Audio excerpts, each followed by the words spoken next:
Hello. Basically, this video is going to be a vlog style video, not my normal, car, um, just edit type video.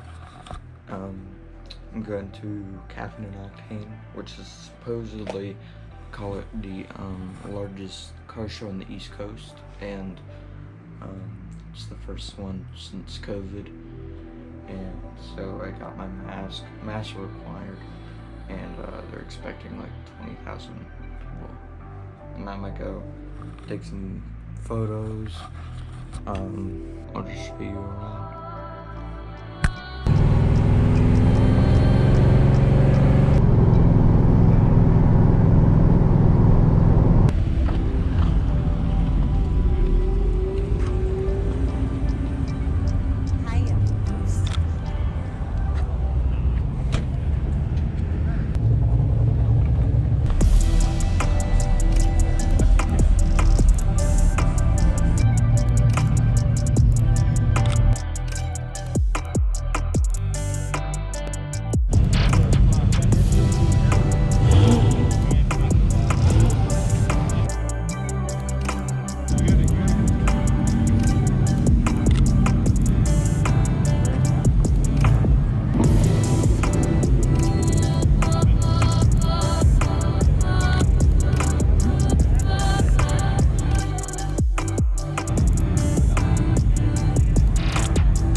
Hayabusa.